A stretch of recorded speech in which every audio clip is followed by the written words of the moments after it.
يا صباح الفل وصباح الجمال على احلى اخوات في الدنيا واحلى متابعين واحلى ناس. ازيكم؟ اتمنى تكونوا بخير يا احلى اخوات، واشوفكم دايما في خير يا رب. النهارده راجعين لكم بفيديو جديد جدا على قناتي. ايه ده؟ انت بتعملي لنا ايه يا دودو؟ دي كيكه دي ولا دي ايه دي ولا مش عارفه؟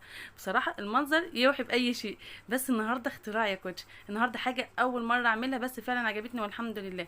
عملت معاكم الصابون البلدي، الصابون البلدي بطريقه سهله جدا وان شاء الله يعجبكم. شايفين كده؟ ده بعد ما خلصنا بقى، بس انا قلت ابدا لكم بالنهايه كده عشان تشوفوا الجمال وتشوفوا قد ايه هو صلب وقد ايه نازل ما شاء الله كريمي جدا، وقد ايه هيبقى ناعم، وقد ايه الرغوه بتاعته طلعت ممتازه. هو انا طبعا في الفيديو ده انا عملت الصابون بس لسه ما خلصتش ولا حجر معايا، فاحنا هبوريكم بس الخطوات وبوريكم كل حاجه زي ما انا معوداكم. بحب ان انا ايه اوريكم كل حاجه. اتمنى يا بنات بجد تشجعوني بلايكات كتير وبتعليقات كتير ومشاهدات بما يرضي الله، عشان ربنا يصلح حالنا وحالكم يا رب، لان بجد نفسيا من القناه ومن اليوتيوب على بعضه محبطه جدا. فساعدوني اني ارجع تاني واقف على حيلي. في ناس كتير عماله تشجع فيا تقول لي ارجعي يا دودو، كملي يا دودو، بس والله انا مش عارفه يعني. ربنا يصلح الحال، فانتوا شجعوني بالله عليكم. واللي يخش عندي كده بما يرضي الله يحط لي لايك بما يرضي الله ومشاهده كويسه، يعني كلنا نقف جنب بعض. ربنا يصلح حالنا وحالكم يا رب. شوفوا ده، شوفوا الرغاوي. انا جبت الطبق اللي انا عملت فيه عشان اختبر الرغاوي بتاعته واختبر قد ايه هو كان ناجح. لقيت ما شاء الله اللهم بارك يا رب جميل جدا، وانا مشتاقه جدا ان يصلب معايا واشوفه عشان اوريه لكم قد ايه هو صلب وقد ايه الرغاوي بتاعته طلعت جميله. بس النتيجه باينه من الاول، الجواب بيبان من عنوانه زي ما بيقولوا. شايفين الرغاوي قد ايه جميله؟ انا طبعا خايفه احط ايدي فيه لان هو لسه سخن ولسه نسبه البوتاص فيه عاليه ما راحتش. فغلط طبعا يا بنات ان احنا نحط ايدينا في حاجه فيها بوتاص، هيأثر جدا على ايدك. فبلاش تحطي ايدك في اي حاجه، واستخدمي حاجات انت ممكن تبقي مستغنيه عنها. انا المضرب ده ما بستخدموش في الاكل النهائي. المضرب ده قديم عندي وسايباه للايه، للصابون، سواء كان صابون ساين كان صابون زي ده. طبعا انا اول مره اعمل معاكم الصابون ده. ويلا بينا نقول الخطوات مع بعض ونسمي الله ونبتدي بربنا يصلح حالنا وحالكم ويصلح ما بين ايدينا جميعا يا رب احنا واياكم. واللي وصلت معايا عندنا حط اللايك يا احلى اخوات في الدنيا. انا هنا جبت كوبايه من الميه دي، ميه ليمون. انا كان عندي ليمون، لو انتوا تفتكروا الليمون المخلي اللي انا كنت عاملاه، كنت عينت الميه بتاعته. فانا لقيت انا كنت عاينه الميه كلها بس لقيت اني مش هحتاج الا كوبايه واحده يعني. فمفيش مشكله، احنا خدنا اللي احنا عايزينه والباقي رميناه، مفيش اي مشكله خالص. فانت عندك ليمون سلقاه زي كده، عندك قشر ليمون متوفر عندك، ممكن تستخدميه وتعملي تغليه وتاخدي الميه بتاعته. ميه الليمون دي ممتازه، طبعا ميه الليمون بتساعد على التنظيف وريحتها حلوه وكل حاجه فيها حلوه. مش عندك ميه ليمون مفيش اي مشكله خالص، ممكن نستخدم ميه عاديه. بس صدقوني ميه الليمون جميله وريحتها اصلا لوحدها تحفه. ده بقى المادة الأساسية في الصابون يا بنات، اللي هي البوتاص أو الصودا الكاوية على حسب ما هو موجود في كل بلد. أنا طبعا معرفش هو موجود في بلاد العربية أو بلاد التانية ازاي، لكن احنا عندنا هنا في مصر اسمه صودا كاوية أو بوتاص. طبعا في الفترة دي أنا فاتحة الشباك بتاع المطبخ وواقفة بعيد وعاملة حسابي إن كل محدش يقف معايا في المطبخ عشان الريحة بتبقى صعبة جدا. وشايفين اول ما بينزل تفاعل بسرعه مع الميه وقلب اللون الاصفر اللي انتوا شايفينه ده.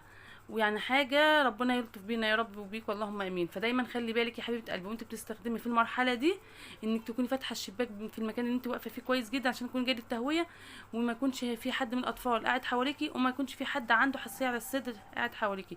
ولو انت خايفه ممكن تلبسي كمامه. انا في الفتره دي ما كنتش لابسه كمامه بس كنت بعيده جدا عنه، فما فيش مشكله. وخلي بالك وكوني حريصه جدا من طرطشته، لان طرطشته حاميه برده في نفس الوقت. انا هدوبه كويس جدا يا بنات زي ما انتم شايفين لعند اللون بتاعه ما يبدا يتغير ويبدا يدوب معاكي، وهتحسي ان الطبق لو لمست الطبق من تحت هتحسي ان الطبق بدا يسخن. فده معناه ان الصودا الكاويه بتاعتك ممتازه وشغاله وكده 10 على 10. الصودا الكاويه ده تروحي تجيبي الربع كيلو مش عارفه بان ب 10 جنيه او 12 جنيه، مش غالي يعني.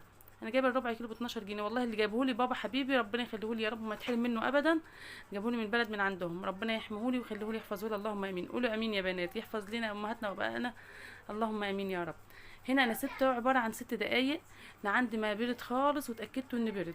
وبعد ما برد نزلت بالزيت بتاعي. طبعا ده زيت مستعمل، زيت قديم، زيت بقاله فتره جامده عندي عماله الم فيه بس ما قدرتش الم اكتر من كده. الحاله غاليه يا بنات واحنا بنوقف واخدين بالكم؟ يعني بنحاول على قد ما نقدر الزيوت نستخدمها مره واحده بس باقتصاد، ونكون مدبرين جدا في استخدامنا عشان ربنا يصلح حالنا وحالكم يا رب. ونزلت بالزيت بتاعي، عمل لي عباره عن كوبايتين ونص من الزيت. طبعا انا مصفيه الزيت ده كويس جدا من الشوائب.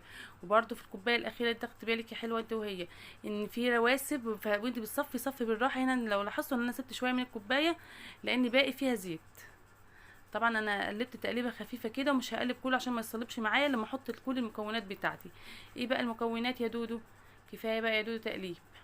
طبعا الزيت ده كان غامق جدا لانه زيت سمك وزيت مقالي كتير على بعضه وبقاله فتره. فانا بقى هجيب له حاجات تساعد على الرغوه وتساعد على الماده الحافظه اللي فيه وتساعد ان الصابون يطلع معاكي ناجح باذن الله. اي سوائل، اي صابون سايل بس يكون جاهز، بلاش يكون حاجات بيتي، لان الجاهز بيكون فيه نسبه الفورمالين بتاعته بتكون عاليه، وبتساعد طبعا، وفي جريسلين وفي كل حاجه، فبتخليكي يعني ما تضطريش ان انت تجيبي جريسلين ولا تجيبي المواد اللي هي المفروض نحطها. هو كده هيغنيكي عن مواد كتير انت المفروض تحطيها. وانا هنا يا بنات جبت معايا كيسين، ده عباره عن معلقتين كبار من اي صابون سايل جاهز. انا مش بقول نوع معين ولا بعمل اعلان لشركه ولا اي حاجه يا جماعه. اي صابون سائل جاهز انت تحبيه وبتفضلي بتجيبيه في بيتك، ممكن تحطي منه معلقتين كبار او 3 4 معالق على حسب ما تحبي، لانه هيساعد على الريحه وهيساعد على نسبه الفورمالين تكون فيه اللي هي ماده حافظه. وده جبت كيس فانيش، جبت منه معلقه كبيره. كيس الفانيش ده عشان يمنع اي دهنه، تحس ان انتوا بتستخدمي الصابونه كده ما يكونش فيها اي زيوت. شايفين الزيت بدا يقلب معاكي بخضاره، وشويه شويه بدا يقلب بقى بلون فاتح جدا، وكل الالوانات دي هتختفي، وكل ما تقلبي فيه هيبدا اللون بتاعه يفتح معاكي. طبعا ما ننساش بنحط، اللهم صل على النبي قولوا معايا يا بنات، بنحط معلقه من الملح، ونحط برده معلقه من السكر. معلقه الملح بتساعد ان ما يصلبش معاكي بسهوله، ومعلقه السكر بتساعد برده ان يساعد معاكي في عمليه الرغوه. طبعا حمودي في الفتره ده هيموت ويشوف ماما بتعمل ايه، وعمال يمسك الطبق وانا يا دوبك ارجعه ورا، بس ما فيش فايده في حمودي. زي ما هو متعود طبعا يبقى معايا في كل حاجه. انا كنت سايباه بره في الصاله ومقعداه بره بالعافيه عشان ما يخشش معايا المطبخ في الفتره اللي كان فيها البطاطس، لان طبعا كنت خايفه عليهم. ربنا يحفظ لنا اولادنا واولادكم. شايفين يا بنات هنا الصابون بدا يتصلب معاكي. طبعا نديه بقى تقليب، كل ما تقلبي فيه كل ما هيبقى معاكي 10/10. قلبي واللون بيفتح معاكي وبيبقى جميل جدا. وعايز تقليب تعبتي سيبيه شويه وارجعي تاني، كملي داخله المطبخ تعملي حاجه، قلبي شويه داخله تطبخي، قلبي فيه شويه داخله تعملي كوبايه شاي، قلبي. التقليب اهم حاجه فيه. كل ما تقلبي كل ما اللون بتاعه بيفتح، وكل ما بيتقل معاكي بيتصلب، وده معناه انه هيتصلب معاكي بسهوله. شايفين اللون فتح وبقى كريمي وبقى حاجه. على راي بسمله بتقول عامل زي كريمه البندق. بسمله بنتي كان نفسها تطلع حاجه بتتاكل. طبعا في الفتره دي بسمله كانت بتصورني، عشان طبعا انا ما جبتش حامل لسه، وربنا ييسر لي امور الحامل. كل ما امسك فلوس بتاعه الحامل يحصل 50,000 حاجه، وتتصرف الفلوس في الحاجه التانية وما بجيبش حامل. ادعوا لي ربنا يصلح الحال واجيب حامل. انا زهقت. وداخله علينا المدارس بقى، وبسمله تبقى في المدرسه، مش حد فاضي لي مدارس ودروس. يعني في الفتره دي انا استنيت بسمله لما خلصت دروسها وخلصت اللي وراها عشان تيجي تصورني. شايفين القوام نازل جميل ازاي؟ طبعا ده هيتصلب معاكي بسهوله باذن الله، وهيبقى معانا 10/10 باذن الرحمن.